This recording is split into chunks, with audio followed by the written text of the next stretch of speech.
mes chers amis, je vous propose de voir maintenant les 3 versets qui suivent, c'est-à-dire les 3 premiers versets du chapitre 12.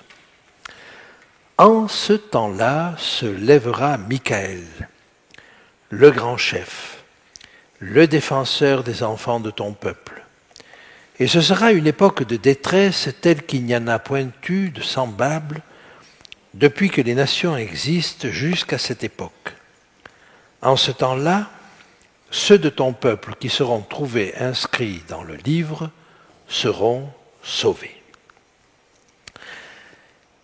Le fait que ce Michaël, dont nous avons déjà parlé, et dont nous n'avons plus besoin de dire qu'il est Jésus-Christ, ce Michaël, à un moment donné, se lève comme le défenseur des enfants de ton peuple. J'aimerais vous rappeler ce texte de Matthieu où il est présenté comme celui qui ne brisera point le roseau cassé, il n'éteindra point le lumignon qui fume, jusqu'à ce qu'il ait fait triompher la justice. J'aimerais insister sur le fait que tant qu'il y aura sur cette terre une âme susceptible de se tourner vers le Seigneur, elle ne sera pas repoussée. Et ce sont des textes comme celui-ci qui me le disent, ou comme des textes qui se trouvent à la fin d'Apocalypse 14, et dont je serai prêt à parler le cas échéant. J'aimerais vous citer un autre texte qui se trouve dans Matthieu 24. C'est le grand discours de Jésus sur la fin. Et il dit ceci: vous entendrez parler de guerre et de bruit de guerre, gardez-vous d'être troublés, car il faut que ces choses arrivent, mais ce ne sera pas encore la fin. Première fois. Une nation s'élèvera contre une nation, et un royaume contre un royaume. Il y aura en divers lieux des famines, des tremblements de terre. Tout cela ne sera que le commencement des douleurs. Ce ne sera pas encore la fin. Eh bien, il y a dans ce chapitre 24 de Matthieu d'immenses ressemblances avec le chapitre 11 de Daniel. Et à 2 reprises dans le chapitre 11 de Daniel, il nous est dit, mais la fin n'arrivera qu'au temps marqué. Ce ne sera pas encore la fin. Et Jésus nous dit la même chose.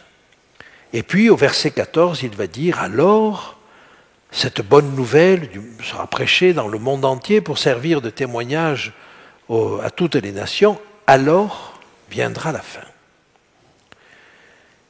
Dans le livre de Daniel, il nous dit au temps de la fin, et il nous donne le dernier jalon. Mais après, il nous dit, en ce temps-là, se lèvera Michaël. Alors, j'aimerais revenir un petit peu sur ce « en ce temps-là ». En ce temps-là, se lèvera Michaël. Que signifie que Michaël se lève? N'oubliez pas que les juges s'assiedent à un moment donné dans Daniel 7. Et ils s'assiedent pour juger. Il est vrai que dans nos tribunaux, le défenseur se lève pour défendre. Mais j'aimerais vous rappeler ce que Daniel n'a pas compris depuis le départ. C'est pourquoi la persécution des hommes droits devant Dieu. Et Tertullien lui donne une sorte de réponse quand il dit que le sang des martyrs est une semence de l'Évangile. Et Dieu ne va pas hésiter à laisser souffrir de ses enfants pour en sauver d'autres, si possible. Mais à un moment donné, quand plus personne n'est à sauver, parce que chacun a fait son choix, soit d'un côté, soit de l'autre, après qu'on aura passé ce temps de l'Apocalypse où il est dit que celui qui est saint se sanctifie encore, que celui qui est injuste pratique encore la justice, et ainsi de suite, quand on sera arrivé à ce temps-là, et que plus personne ne changera de camp, alors Jésus n'aura plus de raison de laisser souffrir son peuple, de laisser martyriser, de laisser écraser son peuple. Et c'est là qu'il se lèvera, à ce moment-là. Et il se lèvera comme le défenseur. Le défenseur, là, c'est celui qui tient ferme, qui se tient debout pour son peuple. On l'a vu très souvent, ce terme, se tenir debout. Il se tient debout pour son peuple. Je passe sur Michael, mais le nom même de Michael est un nom de guerre. Chaque fois que vous le trouvez dans la Bible, et vous le trouvez à 3 reprises, dans Daniel, au chapitre 10 et au chapitre 12, vous le trouvez dans l'Apocalypse, au chapitre 12, et vous le trouvez dans Jude, au verset 9. Chaque fois, il est aux prises directes avec les puissances du mal. Dans Jude, c'est évident, il discute avec Satan pour obtenir le corps de Moïse. Dans l'Apocalypse, au chapitre 12, il est dit que Satan et ses anges combattirent et que Michael et ses anges combattirent. On est dans un affrontement direct. Et la 3e fois, c'est dans Daniel 10. Et je vous ai montré qu'en réalité, il y avait ce grand combat au-dessus de nos têtes, entre les chefs. Par conséquent, dans les 3 cas, Michael est aux prises directes avec les forces de l'ennemi. Donc, c'est, je vais le dire de manière peut-être imagée, mais c'est son nom de guerre. Regardez ces textes. Or l'archange Michel, lorsqu'il contestait avec le diable et lui disputait le corps de Moïse, n'osa pas porter contre lui un jugement injurieux, mais il dit que le Seigneur te réprime.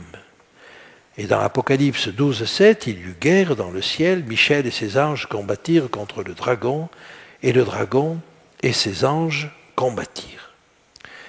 Une fois qu'on a identifié Michael, alors c'est l'occasion de rappeler quand même qu'ici il est appelé le grand chef. Et vous vous rappelez qu'au chapitre 10, on avait l'impression qu'il était l'un des principaux chefs. Mais le texte là, alors on avait compris que ça pouvait être traduit le numéro 1 des principaux chefs. Mais ici, ça ne pose plus de doute. Et si on compare les 2 textes, il s'agit bien du grand chef, du défenseur des enfants de ton peuple. Et là, sur le défenseur des enfants de son peuple, eh bien, je crois qu'on n'a pas grand-chose à apprendre. Sinon, vous connaissez ces textes qui nous le présentent comme celui qui nous défend, notre seul médiateur entre Dieu et l'homme.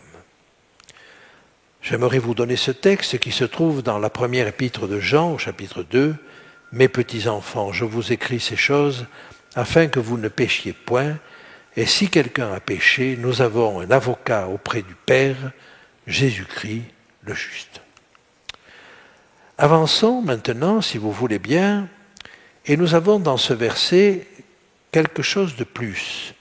Et ce sera une époque de détresse, telle qu'il n'y en a point eu de semblable depuis que les nations existent jusqu'à cette époque.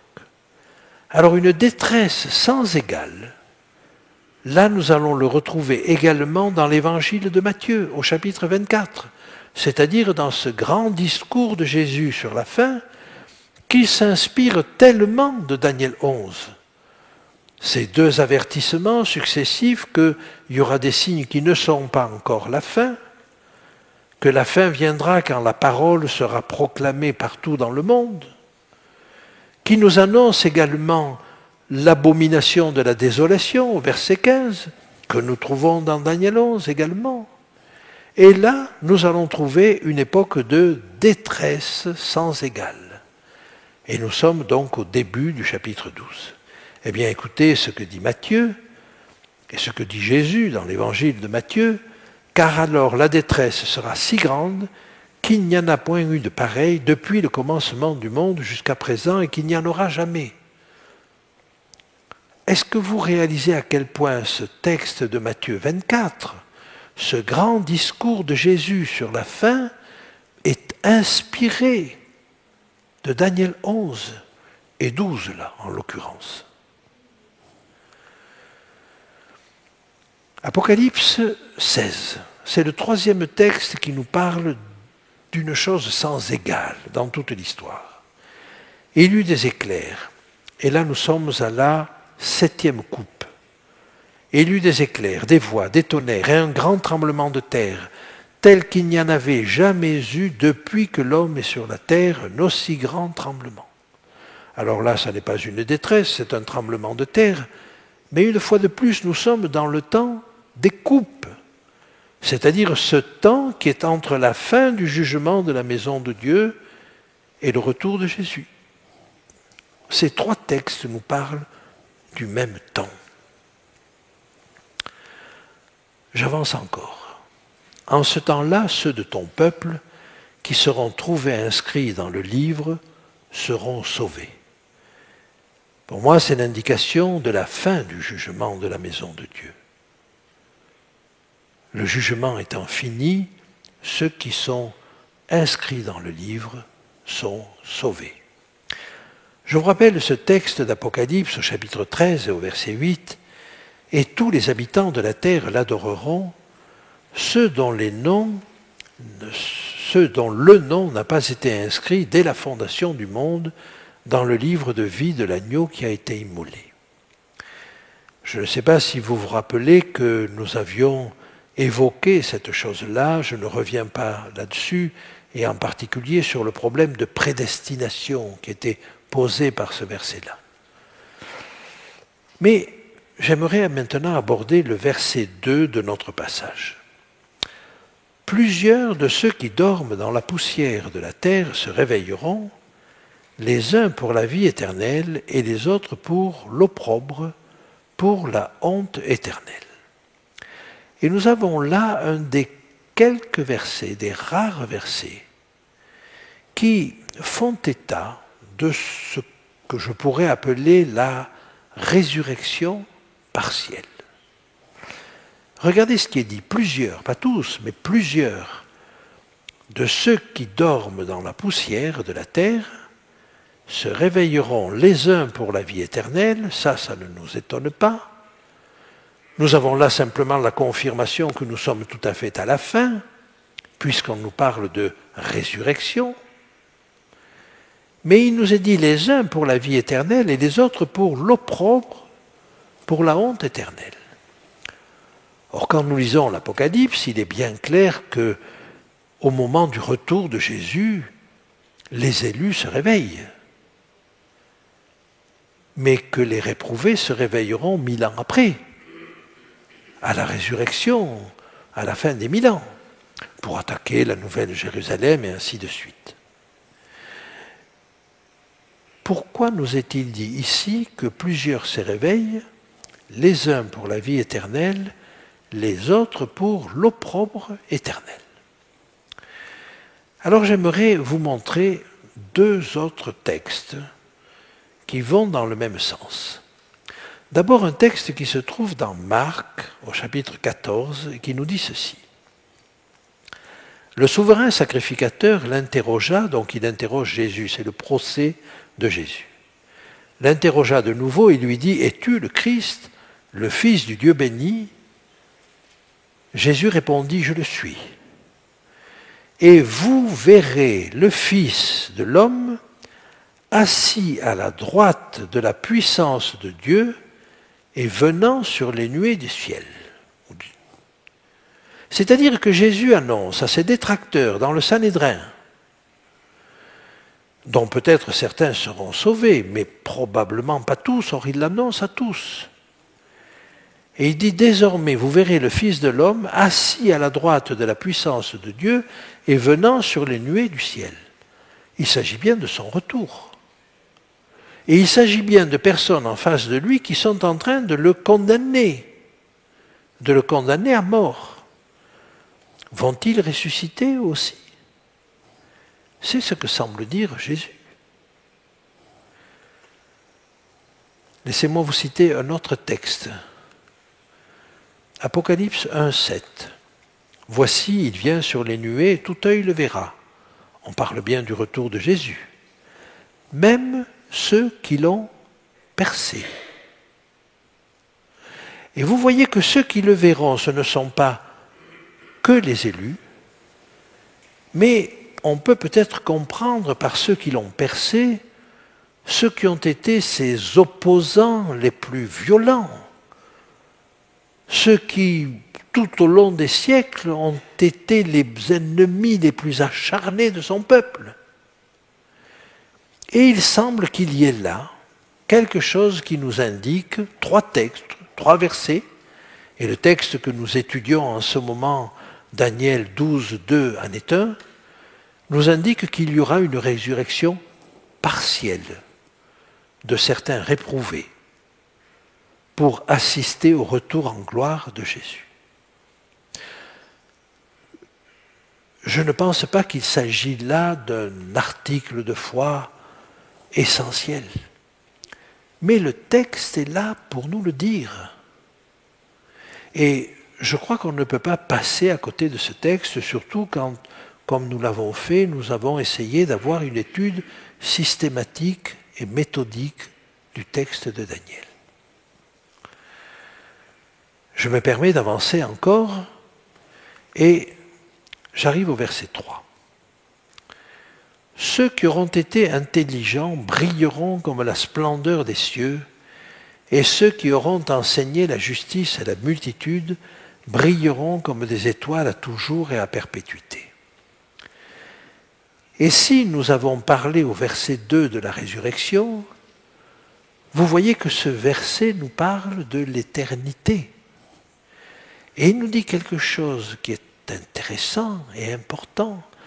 Ceux qui auront été intelligents, comprenez ceux qui ont eu du discernement spirituel, brilleront comme la splendeur du ciel. Et ceux qui auront enseigné la justice à la multitude, ceux qui auront été des leaders non pas sur le plan politique, mais des leaders pour faire comprendre ce qu'est la justice de Christ, brilleront comme des étoiles à toujours et à perpétuité, pour l'éternité. Rendez-vous compte de l'importance de cette gloire qui est promise là. J'aimerais simplement attirer votre attention sur le fait qu'avec ce verset 3, nous avons là l'évocation qui nous manquait à la fin du chapitre 8, qui nous manquait à la fin du chapitre 9, de ce royaume éternel de gloire. Nous l'avions à la fin du chapitre 2, avec le colosse au pied d'argile et avec la pierre qui se détache de la montagne sans le secours d'aucune main et qui devient elle-même une grande montagne. Nous l'avions au chapitre 7, quand nous avons vu le Fils de l'homme qui revient sur les nuées du ciel, qui reçoit son royaume, et le royaume est donné finalement au peuple des saints du Très-Haut. Voilà ce royaume éternel.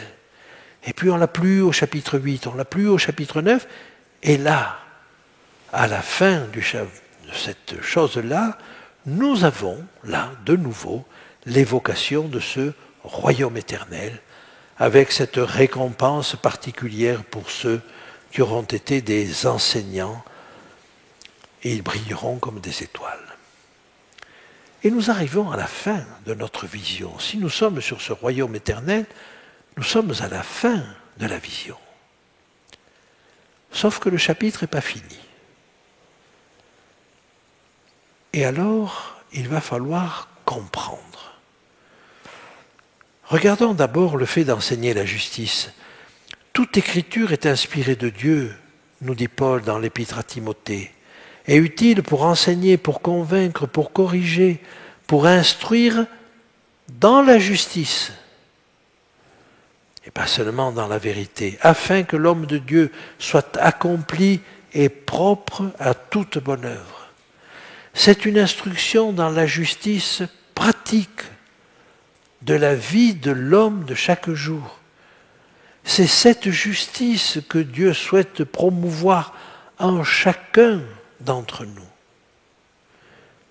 Et vous comprenez qu'il y a beaucoup plus qu'une justice dont on serait simplement revêtu sans qu'elle soit profonde en chacun de nous.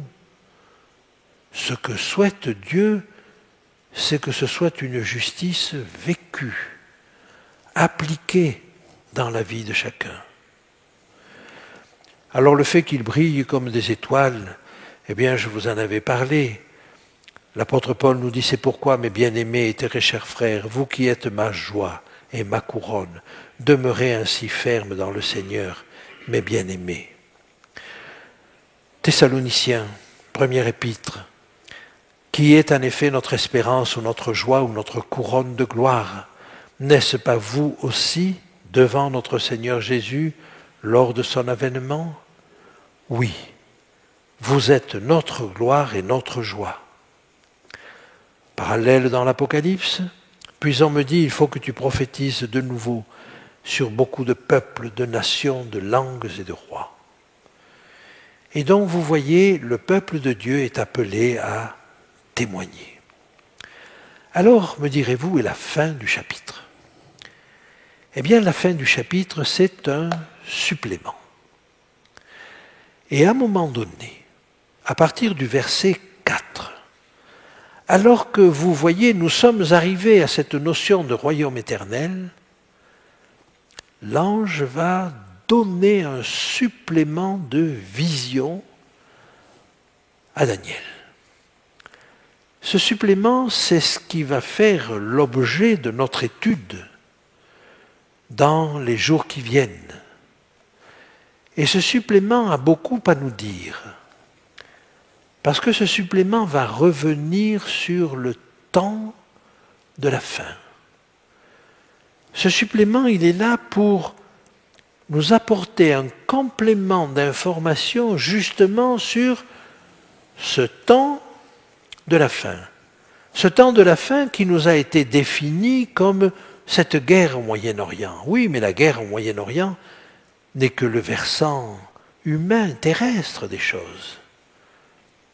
Quel est le peuple de Dieu? Quelle est la destinée du peuple de Dieu pendant ce temps? Et vous allez voir que ce que nous dit ce texte et le parallèle qui en est fait dans l'Apocalypse est de nature à augmenter, à préciser justement ce temps de la fin. Nous ne l'avons vu que sous l'aspect de cette guerre au Moyen-Orient.